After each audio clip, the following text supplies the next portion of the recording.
In the Middle East, shopping isn't an errand, it's a ritual, a way to spend time, to signal status, to escape the heat, politics, and everyday life. Malls here are palaces, air-conditioned kingdoms of glass and light, where luxury and the ordinary stand side by side. Next to a Dior boutique, you'll find a cafe serving sweet milk and dates. Next to a Ferrari showroom, there it is. A Chinese electric SUV that costs a third as much, yet looks strikingly similar. It's inside these temples of consumption that a quiet revolution is unfolding. A revolution with no manifesto, no slogans, no public declaration, yet one everyone participates in. Because nearly every product, from a phone to a handbag, now carries something Chinese inside it. Sometimes a label, sometimes a chip, sometimes the entire idea. A decade ago, it was Western brands that shaped Arab lifestyles. Gucci, Apple, Mercedes, Adidas, symbols of prestige, success, modernity. Today, a new roster has joined the stage. Huawei, BYD, Shein, Temu. Chinese names that don't just sell cheaper. They understand the new Middle Eastern consumer. Young, digital, impulsive, connected to the internet 18 hours a day. This is a region where over 60% of the population is under 30. A region where online shopping became part of daily life faster than in Europe or America. A region that wants everything, fast, sleek, and delivered straight to the door. And that hunger for instant gratification is exactly where China steps in. With phones, clothes, laptops, cars, cosmetics, and even dating and shopping apps rolled into one. They don't arrive with political declarations. They arrive with discounts. With flash sales, with promotions, with free delivery, with apps that speak the local language and understand which colors appeal to Arab shoppers. In a world where emotions sell more than logic, the Chinese mastered the language of desire. Because China's expansion in the Middle East doesn't begin in factories. It begins in malls, where the click matters more than ideology, and quality is only one of many filters on the path to checkout. This episode is a journey through the world of the Arab consumer, through desires, habits, impulses, and choices. From laptops to Lamborghinis, from Shein to Zeekr. If you want to understand the modern Middle East, reading reports isn't enough. You have to see what's in people's shopping carts. In the Middle East, a computer isn't just a tool. It's status, work, and often a dream of a better life. In the UAE, a new laptop signals mobility and independence.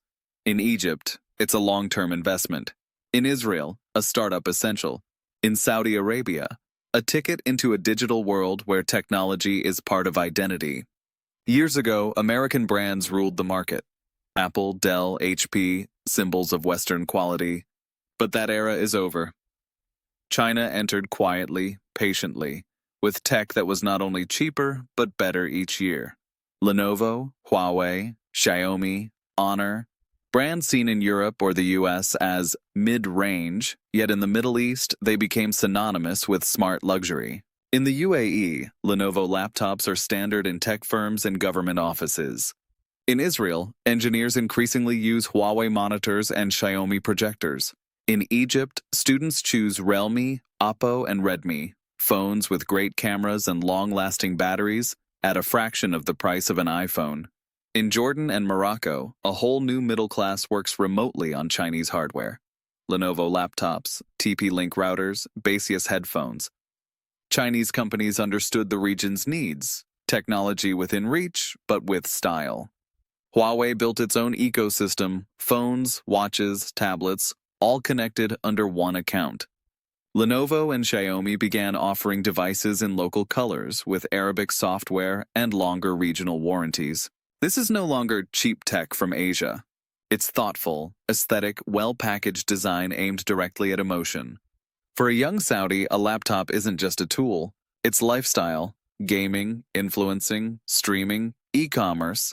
And for Chinese brands, it's the perfect window into a world where millions spend every spare moment online. Riyadh has a massive Huawei flagship store opened in 2024. Dubai hosts a Lenovo showroom that looks like a hybrid of art gallery and future lab.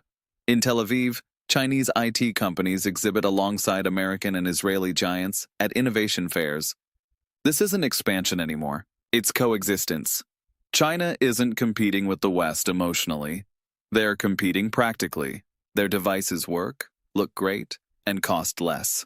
In a region where everyone wants modernity in the pocket, practicality wins. Apple is still a dream. Huawei is daily life. And in the long run, daily life matters more. Fashion in the Middle East is theater. Not quiet, not minimal, lavish, symbolic, expressive. A language of status, freedom, faith, and modernity all at once. In Dubai, a woman in an abaya might carry a Louis Vuitton bag, wear a Cartier watch, and hold a gold-plated phone. In Cairo, a student might combine a Western t-shirt with a local hijab and Temu shoes. In Riyadh, young men ordered the shirts they saw on American YouTubers, from Shein. Shein conquered the Middle East the way it conquered TikTok, by understanding emotion. In Saudi Arabia, Qatar, Egypt, it became a phenomenon. Not an online store, but a ritual. App notifications, new drops every 2 days, influencer try-ons, free shipping. Shein doesn't sell clothing, it sells a feeling. Western brands spent years failing to speak to Arab women. Their campaigns were universal, but cold, distant. Chinese brands did something radically simple. They listened. They hired regional stylists, adjusted sleeve lengths, changed hijab colors, redesigned dresses to fit cultural norms. The result? Shein became the brand that understands a woman can be religious and fashionable. That modernity in the Middle East doesn't require abandoning tradition. Temu and AliExpress added scale, massive, almost infinite. Thousands of products with prices that feel ridiculously low in the Gulf, and still accessible for Egyptians or Tunisians. Luxury boutiques still dominate the top floors of Dubai and Riyadh malls, but on the floor below, teens order Shein outfits while sitting by the fountain. Luxury and mass market don't clash anymore. They coexist. The West still sells dreams. China learned to sell dreams and scale. Shein doesn't say, be like a Parisian. It says, be yourself, just cheaper. And that sentence resonated across millions. For Arab women, this isn't just a wardrobe revolution. It's psychological. Through an app that feels like a game, they can control their image, without judgment, without pressure. Shein is fashion for a generation that buys faster, wears shorter, scrolls longer. To some, it's a symbol of limitless consumption. To young women across the region, it's a symbol of choice. In the Middle East, a car is a statement, identity on wheels. In Saudi Arabia, status. In Dubai, lifestyle. In Egypt, often the family's biggest asset. In Israel, modern practicality. For decades, Japanese and German brands dominated: Toyota, Nissan, Mercedes, BMW. Then came the American giants: Dodge, Chevrolet, Ford. Now comes a new player: China. 10 years ago, Chinese cars were a joke. Cheap copies, weak safety, questionable quality. Today, the story is reversed. BYD, Chery, Geely, MG, Zeekr, NIO, they're now legitimate rivals to Toyota and Tesla. In Riyadh, Chinese SUVs park beside German sedans. In Dubai, malls you'll find Zeekr interiors that look straight out of science fiction. The Chinese understood the region better than anyone else. Arabs love space, comfort, and flair. A car must impress, but not bankrupt you. Screens matter as much as engines, so their SUVs come with giant touch panels, seat massagers, ambient lighting, and still cost less than a mid-range Toyota. BYD opened an EV testing hub in Saudi Arabia. Chery set up assembly in Egypt. Geely partnered with Gulf cities on electric fleets. MG broke through with youth-focused marketing and unbeatable pricing.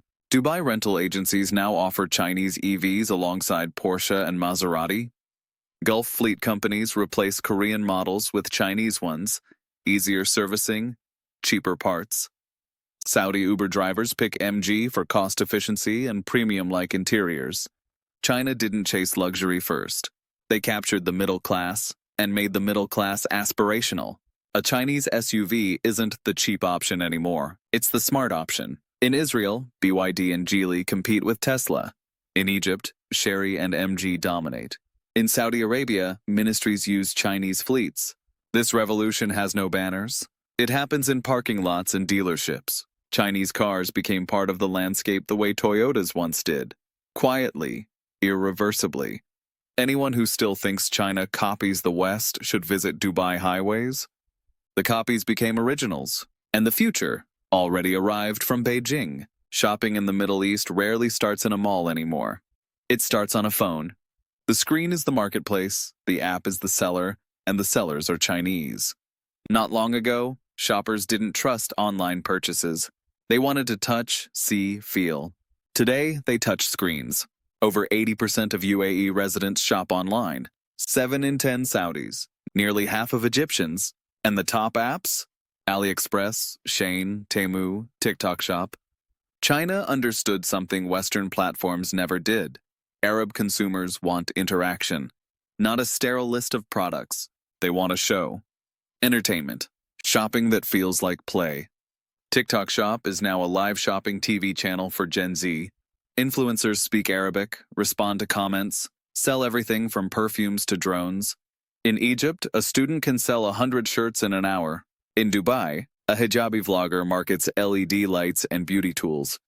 Chinese algorithms decide what appears on the screen with precision Western marketers can only dream of. AliExpress is a digital bazaar, a lifeline for items not sold locally. Temu gamified shopping even further. Every discount is a mission, every referral a reward. In Saudi Arabia, it's among the most downloaded apps among women. China fused entertainment and commerce, scrolling and buying at the same time. Western e-commerce still looks like spreadsheets. Chinese apps look like games, where the prize is lifestyle. In a region where gifting, spontaneity, and social interaction are cultural pillars, this system works perfectly. E-commerce is China's biggest soft power weapon. No politics, just presence. In every box, every push notification, every discount, a billboard is optional. A phone notification is enough. Luxury in the Middle East follows its own logic. It's not just wealth, it's storytelling. The car gleaming in desert sun. The watch that speaks louder than autobiography. The phone placed next to a tiny cup of Arabic coffee, whispering, "Look what I can do." For decades, Europe owned luxury. Mercedes, Rolex, Louis Vuitton, Apple. Western prestige shaped the region's tastes. But something changed. Chinese products entered the same shelves, not cheap knockoffs, carefully crafted, premium-looking designs. Huawei opened a flagship in Dubai that feels like an art museum, marble displays, boutique-style service. Once seen as Samsung's cheaper rival, Huawei now positions itself as China's premium brand. Among young users in the UAE, it sometimes outsells Apple. Zeekr electrics appear in Riyadh and Doha as Tesla by Uber premium alternatives. Minimalist interiors, panoramic screens, studio-grade audio. In Dubai, Zeekr debuted in City Walk, next to Audi and BMW showrooms. Geely leans into tech luxury, Silicon Valley partnerships, Tel Aviv AI investments, branding cars as a fusion of intelligence and style. In nations where youthfulness is a virtue, this works. Luxury no longer means age, it means innovation. Chinese premium laptops, Huawei MateBook, Lenovo Yoga, became symbols of sleek elegance. Thin, silver, lightweight, MacBook-like, but cheaper. In a world where style outweighs logo, that's enough. Saudi Arabia even coined a phrase for it: smart luxury. Luxury that's accessible, modern, clever. China fits the definition perfectly. Luxury once meant imitating the West. Today it means individuality. A Chinese premium product signals that you're first in line for the future. China isn't just selling products. It's selling the next chapter of prestige. Beauty in the Middle East is a currency of its own. Not only femininity, but success, identity, pride. In Dubai and Riyadh, it's self-expression. In Egypt, a small rebellion. In Lebanon, a tradition older than some countries. Chinese beauty brands slipped into this world with surprising ease. A few years ago, French and Korean cosmetics ruled. L'Oreal, Dior, Laneige, Etude House.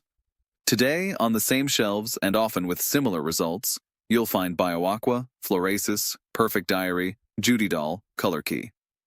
China saw what many Western brands didn't. Beauty here isn't extravagance. It's routine. It's culture. In societies where the body is often covered, the face becomes the canvas.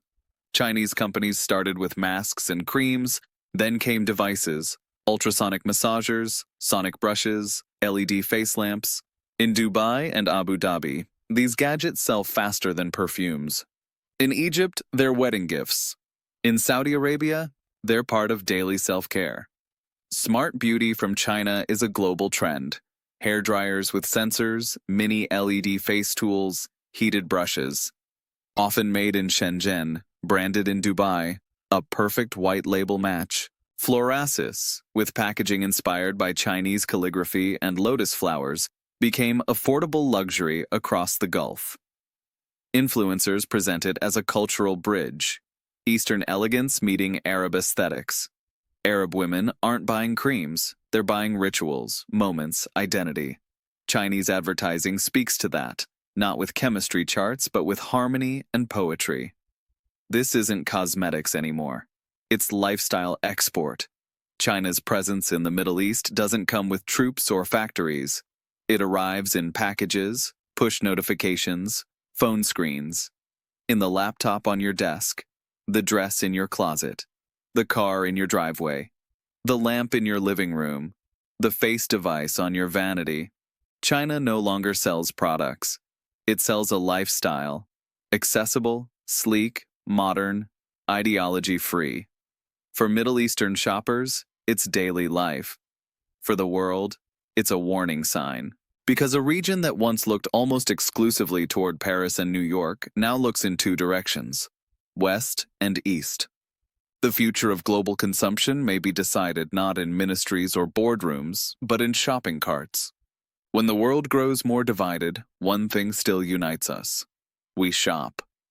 And inside more and more of those carts, no matter the country, there is a Chinese logo.